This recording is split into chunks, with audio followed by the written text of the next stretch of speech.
The gifts of the Spirit. This is something that you may have that you have no idea. If you have one of these, you may know you have it, but there's other things that God may give you that you're not aware of yet. But you will find out just by having a compassionate heart for people. Because if you have just a gift with no fruit of the Spirit, it's like a tree bearing no fruit. Make sense?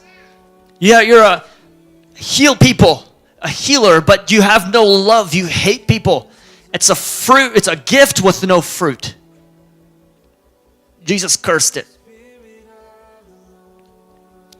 A gift of leadership with no long suffering. You need long suffering for leadership, right?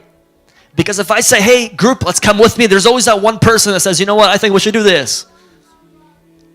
Long suffering. You have to be like, you know what? You have to have that gift in order to control that person. We all know that person. No one in here that I know. And then we have gifts or gifts and fruit is an external reward of who you privately seek. The gifts you have and the fruit you have, the gifts of the Spirit and the fruit of the Spirit, is an external appearance. It's what your people first see when you're ministering or praying to somebody. The first thing they see is a reward of who you privately seek. Because the Bible says, seek me in secret and I will reward you openly. When you seek me in secret, I will reward you openly.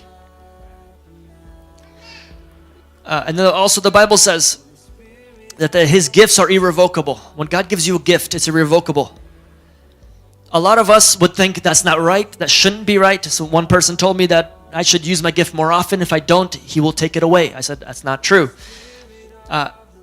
What the confusion comes in, when God gives you a gift and you start to use that gift excited, and then you get, faded away in God. You forget to spend time with Him in secret because it's all about the gift all of a sudden. And then when we're talking about the gift of the Spirit, and then you start to fade away from God, when you start to fade away from God, your fruit of the Spirit starts to fade. And then you have your gift without the fruit. Your gift will still work, but you have no love, you have no joy or peace or nothing because you haven't spent time with God. Make sense? They go hand in hand so well. Because it's one Spirit. It's gifts of the Spirit, fruit of the Spirit. And then you got this thing called hunger. Hunger, which one does it fall under? Gifts or fruit? Neither. Hunger is a choice. If you want to be hungry, the Bible says to earnestly desire spiritual gifts. Earnestly desire prophecy especially. Why? Earnestly desiring is hungering for God.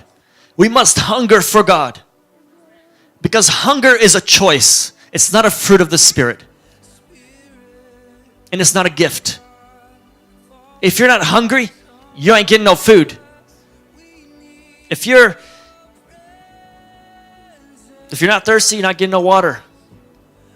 If you're a door, okay, it's the squeaky door that gets oil. Anybody heard that before?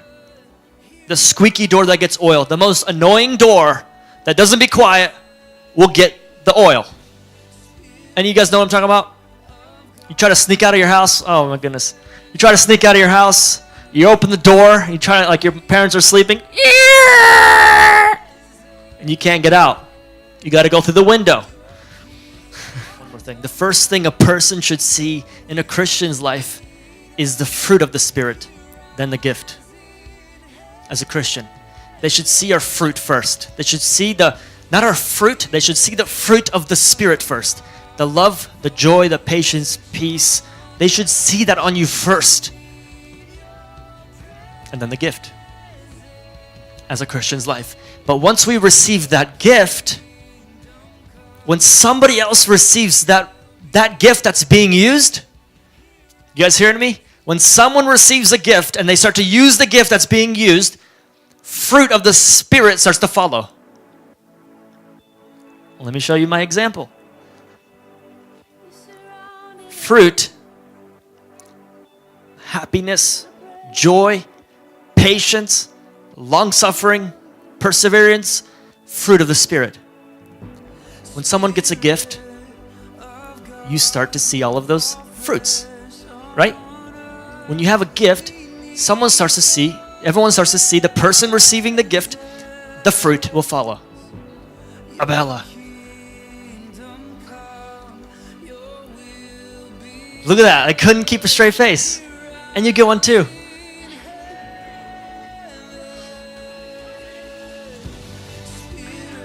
You guys get gifts. What do you have to be now? Patient to open it. You guys can open it if you want. It's a gift. It's yours.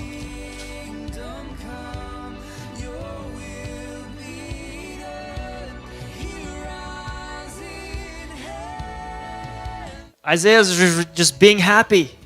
Fruit of the Spirit. This is the fruit of the Spirit. After you receive your gift, this is how we should act. Knowing that we have a gift, this is how we should act. Gifts and fruit. We must have both in order to see the full image of God. Gifts and fruit. We all have gifts. It's because according to the grace that was given to us, God has given us all grace. And through that grace, He's given us the gifts. And what was grace? I showed you guys before. Grace is the power and the ability of God operating through us. Go.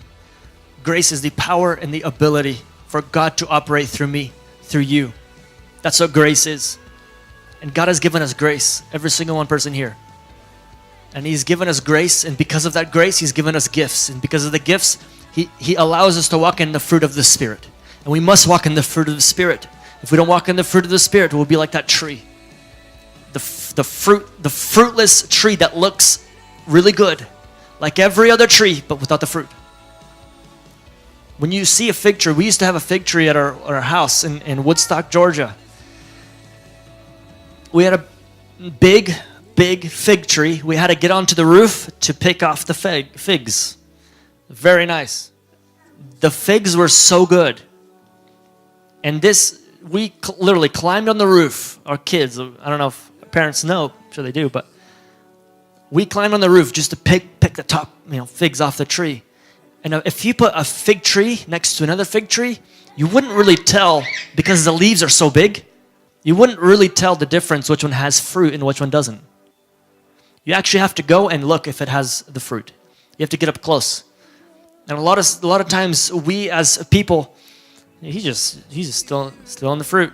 Still in the fruit. And his gift.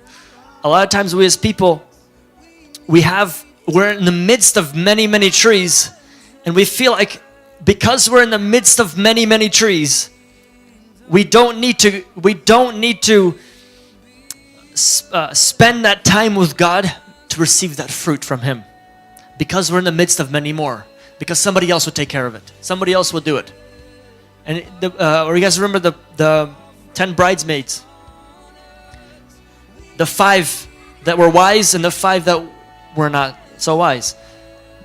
Those 5 that weren't so wise, as soon as the wedding came, the 5 that were wise had enough oil in their cup, in their lamp, to sustain them during the party, during the wedding. But the other 5 went and asked the other 5 for more oil, but it doesn't work that way. You don't get it from one another. You get it from God and God Himself. You get it for free, like our pastor talked about, from our source, which is God. We must keep our oil. We must keep our trees planted. We must keep our life rooted and planted in Jesus Christ. We must.